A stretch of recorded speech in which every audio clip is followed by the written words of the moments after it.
जय हिंद स्टूडेंट, स्वागत है आपका एजू फॉर इंडिया के प्लेटफॉर्म पर। और पेट 2022 से संबंधित आपकी जो क्लास है भारतीय अर्थव्यवस्था की, तो ये आज की 8वीं क्लास या सेशन है। इससे पहले 7 पार्ट कंप्लीट हो चुके हैं, आप जा करके प्लेलिस्ट में देख सकते हैं। और आज का जो ये पार्ट है ये हरित क्रांति के से संबंधित है, जो आपके सिलेबस में दिया हुआ है।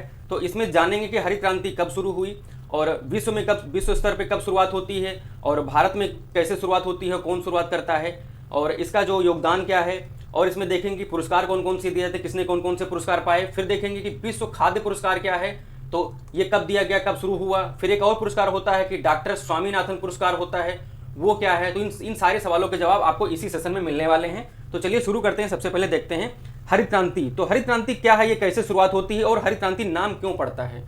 तो यहाँ पर दिया गया है कि कृषि द्वारा खाद्यान्न के क्षेत्र में आत्मनिर्भर बनने के लिए शुरू की गई क्रियाओं या फिर कार्यक्रमों का समुच्चय जो होता है उसे हरित क्रांति का नाम दिया गया। यहाँ एक शब्द दिया गया है समुच्चय। समुच्चय मतलब होता है सम्मिलित रूप से या फिर मिलाकर जो चीज बनती है उसको क्या कहते हैं, आपका समुच्चय कहते हैं। शब्द को आपको यहाँ पर ध्यान रखना है। फिर आगे देखते हैं कि जो कृषि गहनता एक कार्यक्रम शुरुआत किया गया था, कृषि गहन कृषि जिला कार्यक्रम, जो शुरू होता है 1960 से लेकर के 61 के मध्य में। और यह एक प्रयोग के तौर पर शुरू किया गया था, जिससे आप क्या कहते हो, पायलट बेस पे कहते हो कि पायलट प्रोजेक्ट शुरू किया गया। इसका मतलब होता है कि पहले करके देखेंगे, प्रयोग करके देखेंगे क्या होता है और जो कमियां या विसंगतियां उसमें होंगी उनको दूर किया जाएगा और फिर उसके बाद में क्या होगा, इसको पूरी तरीके से इंप्लीमेंट या लागू किया जाएगा। तो इसी क्रम में 1966 में इससे क्या किया कि पूरे देश में लागू कर दिया जाता है। इस कार्यक्रम का नाम आपको याद रखना है, गहन कृषि जिला कार्यक्रम 1960-61 में और पूरे देश में 1966 में। फिर क्या होता है कि खाद्य संकट को दूर करने के लिए हरित क्रांति की शुरुआत की गई थी 1965 ईस्वी में। और इस समय आपके जो प्रधानमंत्री थे वो जो आपके थे पंडित जवाहरलाल नेहरू के बाद में जिन्होंने पद ग्रहण किया था वो थे आपके पीएम आपके लाल बहादुर शास्त्री। तो लाल बहादुर शास्त्री जी ने क्या किया था, इन्होंने ही जय जवान जय किसान का जो आपका स्लोगन या नारा दिया गया था, इन्हीं के द्वारा दी। फिर इसमें देखते हैं कि हरित क्रांति के जनक, तो जनक के बारे में जानने से पहले इसमें यह जान लेते हैं कि विश्व स्तर पर हरित क्रांति कब शुरू हुई। तो विश्व स्तर पर हरित क्रांति जो शुरू होती है 1960 में शुरू होती है और इसके जो जनक हैं विश्व स्तर पर वो नॉर्मन बोरलॉग हैं, जो एक अमेरिकन जो हैं, अमेरिका के रहने वाले आपके कृषि वैज्ञानिक थे, यूनाइटेड स्टेट्स ऑफ अमेरिका। इन्होंने अपना जो योगदान दिया था वो क्या किया था कि इन्होंने जो बौने किस्म के जो पौधे थे उन्होंने विकसित किया था। वो ये कैसे थे, हाई ईल्ड वैरायटी सीड्स थे, यानी कि जिनको आप क्या कहते हो, जो आपके उच्च पैदावार के जो किस्में होंगी उनको हाई ईल्ड वैरायटी सीड्स कहा जाएगा। और इसी क्रम में इनको क्या किया गया था कि इन्होंने जो बौने पौधे विकसित किए थे वो कम समय में क्या होता था, तैयार हो जाते थे और ज्यादा क्या होता था, पैदावार देते थे। तो इन्होंने क्या क्या रिसर्च किया था मैक्सिको में रह करके, और इसके लिए इन्हें नोबेल का शांति पुरस्कार दिया गया था 1970 में। शांति के लिए मिला था पुरस्कार, ये याद रखना, आपके एग्जाम में पूछा भी जा चुका है। और भारत द्वारा अगर इन्हें पूछा जाए क्या दिया गया था, कौन सा पुरस्कार, तो पद्म विभूषण दिया गया था 2006 में। इन्हें एक और ही पुरस्कार दिया गया था जिसे हम देखते हैं। देखो तो इन्होंने क्या किया था, ये साइंटिस्ट थे, ये आप देख सकते हो। डेवलपमेंट क्या किया था, तो सेमी डॉट वैरायटीज इन्होंने किया था और क्या था, रेजिस्टेंस टू जो आपके डिजीज थी। इन्होंने ऐसे बीज विकसित किए जिनमें क्या करती थी, जो बीमारियां थी वो नहीं लगती थी, और बौने किस्म के पौधे थे जो जल्दी तैयार होते थे, और क्या थे, सूखा जो होता था, कम मतलब बारिश थी उसको सहन कर सकने में सक्षम थे। और फिर ये किस लिए जाने जाते हैं, तो ग्रीन रेवोल्यूशन यानी कि हरित क्रांति के लिए जाने जाते हैं। और फूड जो वर्ल्ड फूड प्राइज है, जिसको आप क्या कहते हो, विश्व खाद्य पुरस्कार कहा जाता है, तो उससे भी इनका संबंध है, जिसको हम अभी आगे देखेंगे।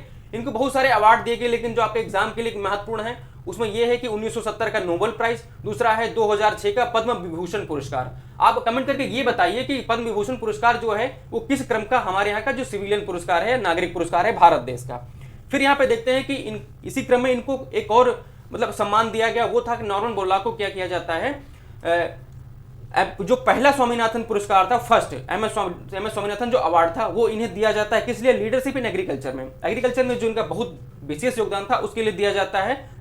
और ये अब्दुल कलाम जी के द्वारा दिया जाता है 2005 में। और ये बात करें तो ये आपके भारत के जो कृषि वैज्ञानिक रहे हैं, हरित क्रांति के जनक, वो एम एस स्वामीनाथन साहब हैं, और ये प्रोफेसर नॉर्मन बोरलॉग साहब हैं, जिनको आप इमेज में देख सकते हो। फिर इसमें देखते हैं आगे क्या दिया गया है कि बात के जो भारत में हरित क्रांति के जनक थे वो कौन थे। तो भारत में हरित क्रांति के जनक एम एस स्वामीनाथन साहब रहे हैं, और इनका जन्म अगर पूछे किस राज्य में हुआ है तो ये तमिलनाडु में जन्मे थे। और 1966 में इन्होंने एक बहुत ही विशेष काम किया था, वो क्या था कि जो मैक्सिको के बीज थे उनको क्या किया कि पंजाब की जो घरेलू किस्मों के साथ मिश्रित किया। मिश्रित करने का मतलब यहाँ पर यह है कि इन्होंने जो था कि क्रॉस करवाया था, यानी कि जो हाइब्रिडाइजेशन था वहां पर इसमें इस बेस पे, मतलब इस कॉन्सेप्ट पे इन्होंने काम किया था अपनी लेबोरेटरी में। और उससे क्या हुआ कि जो उच्च उत्पादकता वाले गेहूं के संकर बीज जो थे उनको विकसित किया। जो हाई यील्ड वैरायटी सीड्स होते हैं उन्हें इन्होंने क्या किया, विकसित किया था। और इनके इस, मतलब क्या कह सकते हैं, इस योगदान के लिए जो उन्होंने बहुत बड़ा काम किया था, मतलब पूरे देश में भुखमरी थी। और फिर उसमें ये क्या करते हैं कि अपना इतना योगदान देते हैं जिससे कि भारत क्या होता है, खाद्यान्न के जो क्षेत्र में आत्मनिर्भर हो जाता है। और आज के दिन में क्या होता है, भारत जो है पूरी दुनिया को खाद्यान्न एक्सपोर्ट करता है। तो ये सब इन्हीं लोगों की देन है। तो फिर क्या होता है कि 1972 में इन्हें पुरस्कार दिया जाता है जो पद्म भूषण पुरस्कार है। और फिर अगर 1967 में बात करें तो पद्मश्री पुरस्कार दिया जाता है। और 1989 में पद्म विभूषण पुरस्कार से इन्हें सम्मानित किया जाता है। इन्हें और भी पुरस्कार दिए गए जिन्हें हम देख रहे हैं यहाँ पर। सबसे पहले फिर क्या हुआ कि जो मैग्सेसे पुरस्कार है 1971 में इन्हें प्रदान किया गया था। और विश्व खाद्य पुरस्कार जो संबंधित है नॉर्मन बोरलॉग से, इसकी स्थापना होती है 1986 में। और ये क्या है कि जो वर्ल्ड फूड प्राइज है उसकी एक रेप्लिका है जो पुरस्कार के साथ में प्रदान की जाती है। और ये नॉर्मन बोरलॉग से संबंधित है। यहाँ पे नाम जो आपको देख पा रहे हो यहाँ पे मेंशन है। और जो पहली बार क्या होता है, ये विश्व खाद्य पुरस्कार जो आप कहें एम एस स्वामीनाथन साहब को दिया जाता है। और एक समिति बनती है जो बहुत ही ज्यादा प्रासंगिक रहती है आपके भारतीय मीडिया में और एग्जाम में भी और राजनीति में भी। तो ये है स्वामीनाथन समिति, जो कृषि के क्षेत्र के लिए इन्होंने जो काम किया था। और इस फिर समिति बनाई गई इन्हीं की अध्यक्षता में 2004 में बनती है स्वामीनाथन समिति। कमेटी का नाम तो था नेशनल कमीशन ऑन फार्मर्स, लेकिन इसको स्वामीनाथन समिति कहा जाता है जो 2004 में बनती है। और इसके अध्यक्ष ही मिस्टर स्वामीनाथन होते हैं, यानी कि एम एस स्वामीनाथन। और ये अपनी रिपोर्ट क्या करते हैं कि 2006 में सौंपते हैं। और कुछ और खास चीजें इसमें जान लेते हैं। सबसे पहले इसमें छूटी थी वो ये था कि इनको कुछ और पुरस्कार प्रदान किए गए थे। वो ये था कि रेमन मैग्सेसे पुरस्कार दिया जाता है, अल्बर्ट आइंस्टाइन वर्ल्ड अवार्ड दिया जाता है और पद्म भूषण दिया, और वर्ल्ड फूड प्राइज 1987 में। ये सब आप जान चुके हो। और फसलों में सुधार के लिए इन्होंने बहुत सारे काम किए थे। और इनके 254 वैज्ञानिक दस्तावेज हैं जो आपकी इनकी रिसर्च हैं वो प्रकाशित हो चुकी हैं, मतलब प्रकाशित की जा चुकी हैं। ये इनका योगदान रहा है। और फिर क्या हुआ था कि साल 1999 इन्हें 20वीं सदी के सबसे असरदार एशियाई लोगों की टाइम 20 लिस्ट में क्या जगह दी गई थी। मतलब जो सबसे जो फेमस होते हैं और सबसे ज्यादा जो होते हैं इन्फ्लुएंशियल होते हैं उस क्षेत्र में, वो टाइम मैगजीन जो था इन्हें स्थान दिया था एशिया में। फिर आगे बात करते हैं यहाँ पर जो आपका अगला टॉपिक है। इसमें क्या है कि यूएसए के वैज्ञानिक जो थे मिलर गार्ड जो थे, इनके द्वारा क्या किया गया था कि कृषि द्वारा खाद्यान्न में जो आत्मनिर्भरता जो प्राप्त करने के लिए जो काम या प्रयोग किए गए थे, यानी कि प्रैक्टिकल या वर्क्स किए गए थे, उसको हरित क्रांति का नाम दिया गया था विश्व में सबसे पहले। फिर आगे अगर बात करें यहाँ पर तो फिर दिया गया है कि जो आपका तीसरी पंचवर्षीय योजना थी, जिसको आप क्या कहते हो, थर्ड 5 ईयर प्लान, जो शुरू होता है 1961 से लेकर के 66 के मध्य तक। तो इसी में क्या हुआ था, हरित क्रांति की शुरुआत की गई थी। और 1962 में क्या होता है, भारत चीन का युद्ध होता है। 1965 में होता है भारत पाकिस्तान का युद्ध होता है। और 1965-66 में क्या होता है, सूखा पड़ता है। और इसी कारण से क्या किया जाता है कि योजना अवकाश 1966 से लेकर के और 69 के मध्य में योजना अवकाश आता है। जैसा कि ये थर्ड 5 ईयर प्लान आप देख रहे हो, बाकी डिटेल यहाँ से आप देख सकते हो। जो पढ़ाया है वही सारी चीजें इसमें भी मेंशन है आपके।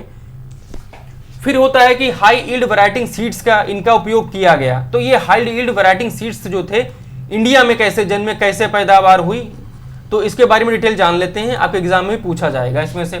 तो हाई यील्ड वैरायटी जो सीड्स थे वो क्या थे कि आईसीआर के द्वारा जो आपका था ये तैयार किए गए थे, जिसको आप क्या कहोगे, Indian council of agriculture research. ये भारत का सबसे महत्वपूर्ण जो एक क्या है संस्थान है कृषि के क्षेत्र में अपना जो योगदान देने वाला। तो इसको जिसको क्या कहते हैं, भारतीय कृषि अनुसंधान परिषद भी कहते हैं। और इसकी स्थापना की अगर बात करें तो 16 जुलाई 1929 में होती है। और इसका मुख्यालय जो आपका हेडक्वार्टर है वो दिल्ली में है। और सबसे पहले क्या किया गया था कि गेहूं की और धान की जो बीजों की जो थी उन्नत किस्मों को प्रयोग किया गया था और इन्हें बनाया गया था। और इनकी खासियत क्या थी, ये बौने किस्म के थे, ज्यादा बड़े नहीं होते थे और कम समय में तैयार हो जाते थे, यानी कि पक जाने वाली फसलें थी और इससे पैदावार अच्छी होती थी। तो कैसे हुई भारत में हरित क्रांति की शुरुआत, ये सब आपने यहाँ तक देखा। फिर आगे देखते हैं इसमें कि हरित क्रांति के लिए जो मुख्य कार्य थे वो कौन कौन से काम किए गए। तो सबसे पहले जो कार्य थे, ये सारे आपके फैक्ट्स वो हैं जो आपके एग्जाम में क्वेश्चन बनेंगे। तो तो हमने उनको फैक्ट्स में इसमें शामिल किया, फैक्ट के रूप में, आपके तथ्यों के रूप में। तो इसमें सबसे पहला जो दिया गया कि उन्नत किस्म के बीजों को क्या किया गया, उपयोग में लाया गया और सिंचाई की उचित व्यवस्था भी की गई। तीसरा दिया है कि कृषि की जो नवीन और जो मशीनें थी उनको प्रयोग में लाया गया, और जो दोहरी फसल थी, एक खेत में मतलब एक के साथ में दो फसलें पैदा करना, एक जो ऊपर निकल जाती है बड़ी फसलें और जो छोटी रह जाती है बहुनी जो जमीन में होती है दो फसलें। फिर क्या हुआ कि खेतीहर जो भूमि थी उसका आकार बढ़ाया गया, मतलब जो खेती लायक जो भूमि थी, पहले क्या होता था कि कम जो भूमि पर खेती की जाती थी और कुछ भूमि जो थी बंजर पड़ी रहती थी, तो उसको क्या किया गया, उसकी जो हमारे पास संसाधन हो गए, मशीनरीज हो गई, तो उनके जो हम दम पर जो था, जो खेती की जो भूमि था, खेतीहर भूमि, उसका आकार बढ़ाया गया और भी उसको अंतर्गत खेती के अंतर्गत लाया गया। फिर क्या होता है कि उर्वरक तथा कीटनाशक का जो प्रयोग था उसका भी बढ़ा। और फिर यहाँ पर एक चीज और कही जाती है कि उर्वरक और कीटनाशक जो दवाएं थी इनका आगे चल के बुरा प्रभाव पड़ा, तो इनको भी आपको ध्यान रखना है। पहले तो इन्होंने सहायता की, लेकिन उसके बाद में इसका जो आपका था हेल्थ पर कह सकते हैं और एनवायरनमेंट पर कह सकते हैं, तो इस पर क्या हुआ, एक नेगेटिव इम्पैक्ट पड़ा। तो फिर आगे इसमें देखते हैं कि कृषि के लिए जो वित्त था वो कौन प्रोवाइड कराता है, ये भी आपके लिए जो एक टॉपिक बन सकता है। तो इसका स्रोत क्या है, तो स्रोत आपका है नाबार्ड, जिसकी स्थापना होती है 1982 में। और इसके बारे में ज्यादा डिटेल जानने के लिए आप हमारी पिछले क्लासेस जो है वो अटेंड कर सकते हैं। तो नाबार्ड क्या करता है कि सीधे ऋण ना देकर के प्रत्यक्ष कर यानी कि प्रत्यक्ष ऋण देता है कृषि को। इसमें क्या करता है, ये अपनी जो संस्थाएं होती है उनके द्वारा ऋण क्या करता है, प्रदान करवाता है, और उन संस्थाओं को ये रेगुलेट करता है नाबार्ड। और कृषि में जो वित्त के जो प्रकार होते हैं, मतलब जो आपके ऋण होता है उसके प्रकार क्या होते हैं, तो 3 प्रकार होते हैं, ये बहुत ही महत्वपूर्ण है। सबसे पहला है अल्प अवधि, यानी कि कम अवधि के लिए जो होता है वो 15 माह से कम के लिए होता है। ये कृषि इनपुट के लिए दिया जाता है, यानी कि कृषि में इन्वेस्ट के लिए दिया जाता है। और फिर होता है कि मध्य अवधि के लिए, यानी कि जो मीडियम आपकी जो होता है टाइम ड्यूरेशन होता है उसके लिए ये होता है 15 माह से लेकर के 5 साल के मध्य दिया जाता है। इसके आप क्या कर सकते हैं कि मशीनों को खरीद सकते हैं, मशीनों के लिए दिया जाता है, कौन सी कृषि में जो लगेंगे उनके लिए। फिर दीर्घावधि होता है, जो आपका जो लॉन्ग टर्म जो आपका लोन दिया जाता है वो होता है 5 साल से अधिक के लिए। इसमें क्या होता है कि जो भूमि का स्थायी सुधार करना और जो बड़े निवेश होते हैं कृषि के लिए उनके लिए यहाँ पर शुरुआत। आगे आने वाले सेशंस में आप देखेंगे व्हाइट रिवोल्यूशन, और अभी जो आपने यहाँ तक देखा उसको आप कई बार रिवीजन करते रहिएगा और जो पीछे क्लासेस उनको भी अटेंड करते रहिएगा। आगे क्लास में व्हाइट रिवोल्यूशन के साथ में और भी फैक्ट्स इंक्लूड करेंगे जो आपके पेट के लिए काफी ज्यादा महत्वपूर्ण है, उससे संबंधित हैं। हमारे साथ यहाँ तक बने रहने के लिए आपका बहुत बहुत धन्यवाद।